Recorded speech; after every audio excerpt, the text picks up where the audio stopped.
I just want to go over the homework a little bit so we kind of understand a little what we were doing with the globes. Talk a little bit later about the cubes and how to make the spheres. Translate this information, which is, this is a larger version of that, how that starts to talk about this. So, very kind of a sophisticated upper school drawing from a student, but it started with this. And how line bends around the form. And if this got a chunk out of this would go flat and in. And what I mean by that, if I was to look at something like this, like the skull, this was round, and then you can see it kind of angling and going in. And the idea of a flat plane, so like this could be the side of something, and then it gets pushed in. And you can understand, like, so these are cross contour lines, basically, longitude and latitude lines going around the globe. So here's one of it's going up and over and up and over, like you would see on a landscape map. And then here's lines going across the form, sort of kind of angling. So what we want to do is go back to the general principle of what we're trying to understand here. So when something is simple and flat, straight lines going up and down or across the form. So these are following the simple directions of the plane. So this plane is going that way and it's going that way. And then all of a sudden when things get twisted or turned, like fabric or other objects, pipe, tubing, etc., it follows it. So if we understand this lightly, when you start doing animation or cartooning, you want to add, you don't want to do like a shading technique, you can actually use just simple lines, marks, to show the viewer that you understand where you're going with this. So let's talk about this really quick, why it works and why it's kind of complicated. So down the center of this is the horizontal vertical line. So here we go, north and south, right? So I'll zoom in on this. This particular one I already did really lightly. And where it works and where it doesn't work. So what I do is, once I do my shape, I'll do a real quick shape. So remember, I'm holding my pencil really light in my hand. I'm doing a really light circle. Okay, I haven't fixed it yet, but I'm going to go and do a little dot there for the center line, go perfectly straight. Now remember, I don't use my wrist, I'm using my arm, and I'm pulling my arm down. I'll do a little dot there where I think is the center of it. So this is the horizontal east to west, 9 to 3 o'clock, right? And so this is north-south, longitude, latitude. So latitude, longitude. Okay, so what makes this work is when you start from here and you bend out and you go almost equal distance, but you always come back close as you can to the center, okay? If you put your lines out here, then it won't bend as much. And I purposely did that on, let's say this one, which is really, see, it barely bends because I kept moving. Well, this one's easier to see. So as I've moved further away from the center, these lines don't bend as well. Okay, so the trick is, so I'll do this one. If I go from here, and I'm going to use my wrist, so my wrist goes like this. I'm going to let it down on the table. I'm going to turn this just a little bit so it's easier. I'll put little dots here, equal distance. That'll help, okay? So I'll go from here, and I'm sweeping. So remember, I don't know, maybe I should actually fix this just a little bit so you guys, I'm going to walk around the circle real lightly. Keep it loose and light line. Remember, light line is easier to erase, right? Dark, sharp line is harder. So as I'm walking around this really lightly, I'm using my wrist and going like this. And I'm turning the paper, ideally. So I put these little dots equal distance to kind of get an idea, like, is my circle balanced? I got a little ahead of myself, so what I'm going to do is show you what I mean by balanced. Because that dark line right there is going to throw us. So I'm going to do a really light line down the middle. And a line, so that's the horizontal vertical line. Okay, so I'll get rid of this so this doesn't confuse us. And I'll take some of these dents out later. Just fix it now so it doesn't make me kind of OCD here, which I'm having at times when it comes to circles. So I'll come in and look at these quarters. They look the same, almost, a little bigger over here. So maybe this line's off a little bit. And equal distance from here to here to here to here. That's how you kind of have a general idea. I mean, it's not perfect yet, but we'll get there. You know, I'll do it like I did these. So let's do this from here to here. So I'll do a little dot, and then I'll go with my pencil out and then back to here. And I'll start again from really close out to there. So look how light I'm doing this. So I'm just making sure I'm right. And then I'll come back out. Then I'll come out again and back to the original starting point, really close. So this is the general idea, okay? And then I'll turn it sideways and do the same thing from here. Maybe I should do my little dots. It's a place to go to, so you have like a little reference each time you do this. Remember, if I move too far away from here when I do this, it won't bend. So I need to be kind of close, as if they were all coming from out of the center, okay? So this is kind of the concept. And if you think of this, when I have it turned upside down, I can make it like this. So this is the shading technique.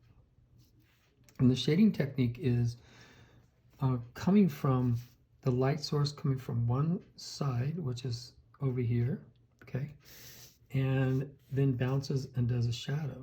So this is the core shadow, right? And the core shadow is the darkest, and then it goes gray to the light, and then gray to reflective light to a shadow on the ground. So let's do this one. Let's make this one translate. So I'll get rid of some of this lightly.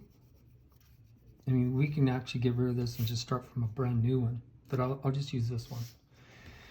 So here we go. Back to the shape again. My light's coming from here. So I'm gonna do like a real quick, like the shadow's the opposite, and it comes out from here, and I'll do like a little circular oval, not circular oval, sorry. Really light. That's what I did over here, okay? And then I'll go project into it, darker up against it, and then I'll do like just a little something, nothing too, exciting yet. Nothing like the detail on these. Now, since the light's coming from here, some of you are probably going, I can't see the shape anymore, and I don't want to get this too dark because this is going to be really light, and this is going to be dark.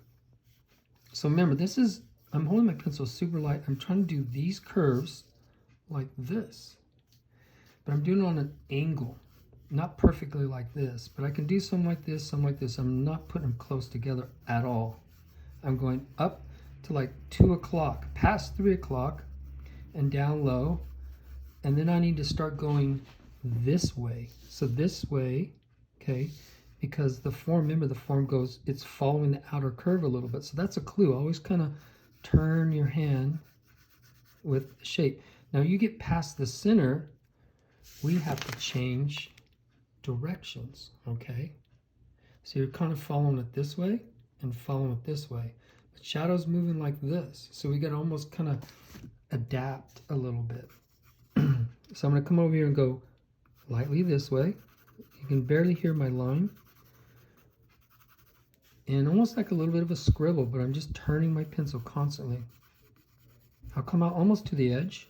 I'll leave this area light, because what I want to do is have that for reflective light eventually. That's a little too much. That's a little better. Okay, so I'm going to go darker right in the middle, but no line. Really important. I'm moving this way, moving up, down, and a traditional cross hatcher would go like this on angles, and a cross contour would be turning more. So I'm going to flick my wrist in a curving direction, I don't expect that too much from you guys. And it's like a lot to ask. Then I'm going to curve like this, a little darker in the middle. Now I need to go really light on the edges. So I'll walk up the curve. Remember, I'm always trying to turn this way and never go too much in the same direction. So I got to go like this a little bit. So you're going, well, it doesn't look anything like those other ones yet. Well, it's going to take a second. So here we go. On the bottom, I'm going to push the line weight on the bottom, sharper, walk it up a little bit out of the shadow. I'm going to go a little more aggressive on the sides and fix it just a little bit. Notice how I'm turning my hand. I'm walking around the corner, okay? So then over here it's getting flat, so I'll bring it out a little wider. And then I'm going to go a little darker right up against it.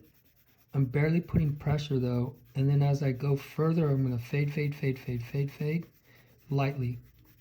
Go a little darker close to it, right underneath it, and then right underneath it like this, I'm going up the side just a little tiny bit, up the side, leaving a little light underneath it. I do like little circular motions now. So remember, I'm going this way and going this way. Okay, so that's the darkest part where it touches. You almost can't see where it touches, right? Eventually I'll push it, make a really sharp line out of it.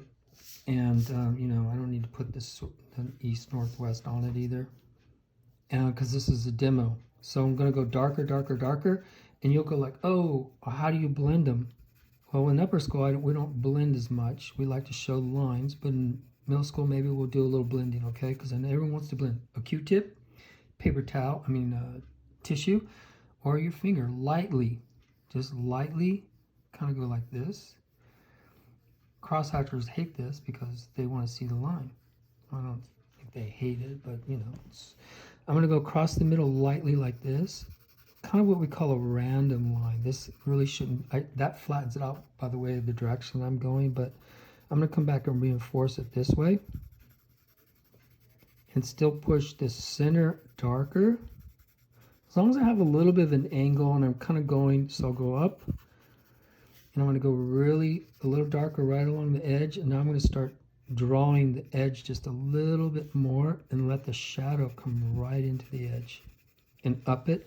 And then around to 2 o'clock, maybe a little bit more. So it shows it like it's trying to creep around the corner. But lights, remember, light's coming from here. Okay. Light's bouncing off the ground and hitting here and here.